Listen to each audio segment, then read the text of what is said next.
আজকে আমরা একটা ভাইরাল বাংলা ভূতের গল্প নিয়ে আলোচনা করব। দেখব কিভাবে গল্পটা ধাপে ধাপে একটা সাসপেন্স আর ভয়ের পরিবেশ তৈরি করে।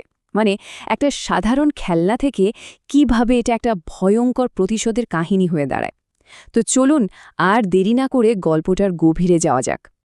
একবার ভাবুন তো, একটা সুন্দর নিরীহ পুতুল, যেটা হয়তো এখন বেশ ট্রেন্ডিং, সেটাই যদি কারো জীবনের সবচেয়ে বড় দুঃস্বপ্ন হয়ে ওঠে।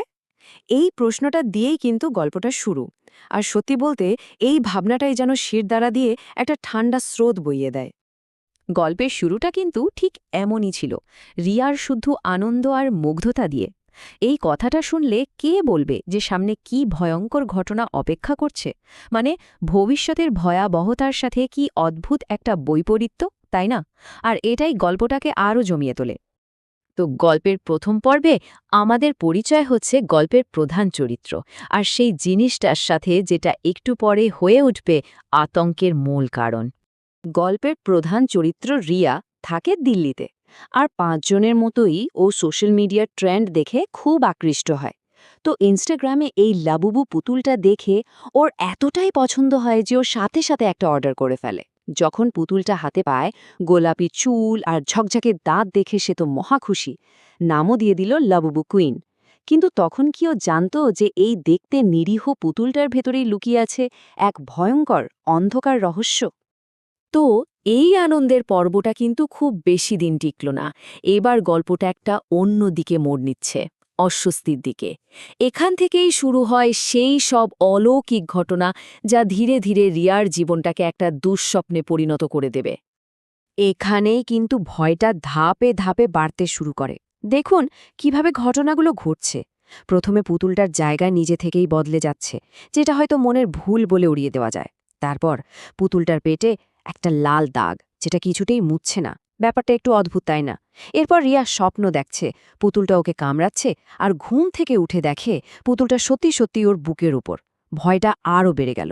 আর সবশেষে ওর ফোনে এমন একটা ছবি পাওয়া গেল যেটা ও নিজেই তোলেনি, পুতুলটার ছায়ার ছবি। ব্যাস, এটাই ছিল প্রথম শক্ত প্রমাণ যে যা ঘটছে তা মোটেই স্বাভাবিক নয়।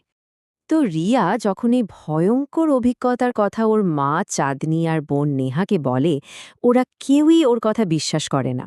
উল্টে বলে, এটা তোর মনের ভুল। আর এই অবিশ্বাসটাই রিয়াকে আরও একা করে দেয়। ভেবে দেখুন কি ভয়ঙ্কর একটা পরিস্থিতি, যখন কেউ নিজের কাছের মানুষদেরই বিশ্বাস করাতে পারে না। এটাই তো ভৌতিক গল্পের সবচেয়ে অসহায় মুহূর্তগুলোর একটা।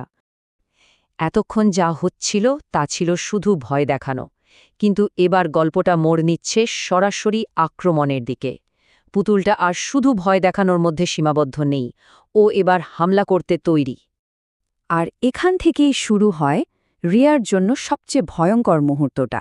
ও যে পুতুলটাকে বাইরে ফেলে দিয়ে এসেছিল, ফিরে এসে দেখে সেটা আবার ওর ঘরে, ওর বিছানার ওপর বসে আছে। শুধু তাই নয়, পুতুলটার চোখ দুটো টকটকে লাল হয়ে জ্বলছে, যেন আগুন বেরোচ্ছে ভেতর থেকে। আর তারপরে পুতুলটা ঝাঁপিয়ে পড়ে রিয়ার ওপর। ওর হাতে আঁচড় কেটে রক্ত বের করে দেয়, আর তারপর মেঝে থেকে সেই রক্ত চেটে খায়। এই ভয়ঙ্কর দৃশ্যটা দেখার পর রিয়ার বোন নেহা, যে এতদিন সব মনের ভুল বলছিল, সেও শেষ পর্যন্ত বিশ্বাস করতে বাধ্য হয় যে রিয়া সত্যি কথাই বলছিল। তো এখন দুই বোনই বুঝতে পারে যে পুতুলটার মধ্যে সত্যি সত্যি অশুভ কিছু একটা আছে। ওরা ঠিক করে এটাকে শেষ করে ফেলতে হবে। ওরা পুতুলটাকে বারান্দায় নিয়ে গিয়ে পুড়িয়ে দেয়। এটাই ছিল ওদের শেষ চেষ্টা। কিন্তু আসল ভয়টা অপেক্ষা করছিল এর পরে। রিয়া যখন নিজের ঘরে ফেরে, দেখে পুতুলটা ওর বিছানার নিচে পড়ে আছে, একদম অক্ষত, এক ফোঁটাও আঁচড় লাগেনি। তখনই ওরা বুঝে যায় এই অশুভ শক্তিকে থামানো প্রায় অসম্ভব। আর এরপরেই ঘটে সেই মর্মান্তিক ঘটনাটা। গল্পের প্রধান চরিত্র রিয়া সেই পুতুলের হাতেই অত্যন্ত নৃশংসভাবে খুন হয়। পুতুলটা ওর ঘাড়ে ঝাঁপিয়ে পড়ে, কামড়ে ওর রক্ত খেতে থাকে যতক্ষণ না ও মারা যায়। এই ঘটনার পরেই গল্পের মোড় পুরোপুরি ঘুরে যায়, আর শুরু হয় আসল প্রতিশোধের খেলা। কিন্তু প্রশ্ন হল, কেন এই ভয়াবহ ঘটনা? গল্পের এই পর্বে এসে আমরা অবশেষে সেই আসল কারণটা জানতে পারব। 20 বছরের পুরনো এক গোপন রহস্য এবার সামনে আসতে চলেছে।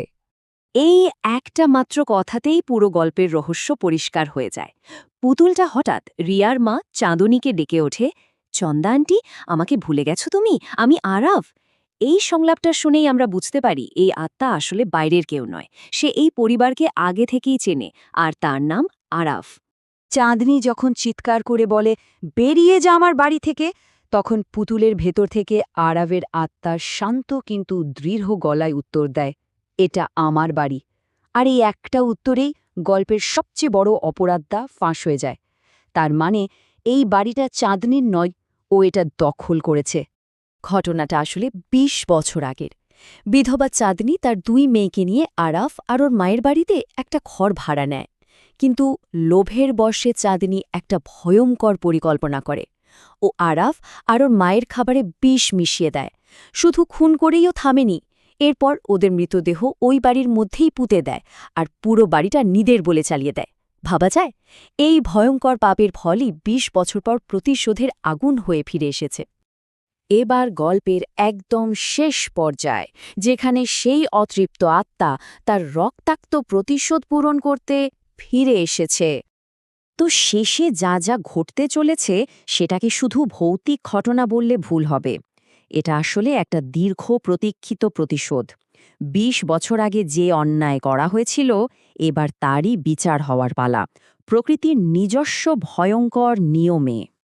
আরাফের প্রতিশোধ ছিল একদম সরাসরি আর নির্মম। প্রথমে ও চাঁদনীকে আক্রমণ করে, ওর পা কামড়ে রক্ত খেতে শুরু করে, আর চাঁদনী মারা যাওয়ার সাথে সাথে ওর পুরো শরীরটা কালো হয়ে যায়। কিন্তু নেহার জন্য অপেক্ষা করছিল হয়তো আরও ভয়ঙ্কর পরিণতি। আরাফ ওকে মারে না, বরং ওই অভিশপ্ত বাড়িতে চিরকালের জন্য আটকে ফেলে আর বলে, আগ তুমি এখানেই থাকবে আমার সাথে। সত্যি কি ভয়ানক একটা সমাপ্তি। এই পুরো গল্পটা শেষে একটা বড় প্রশ্নের জন্ম দেয়। যখন একটা বাড়ি তৈরি হয় খুনের উপর ভিত্তি করে, তখন আসল ভূত কারা? আরাফের আত্মা, যে প্রতিশোধ নিতে ফিরে এসেছে, নাকি সেই সব মানুষ যারা লোভের জন্য অন্যের জীবন কেড়ে নিতেও দুবার ভাবে না? বিষয়টা কিন্তু ভাবার মতো।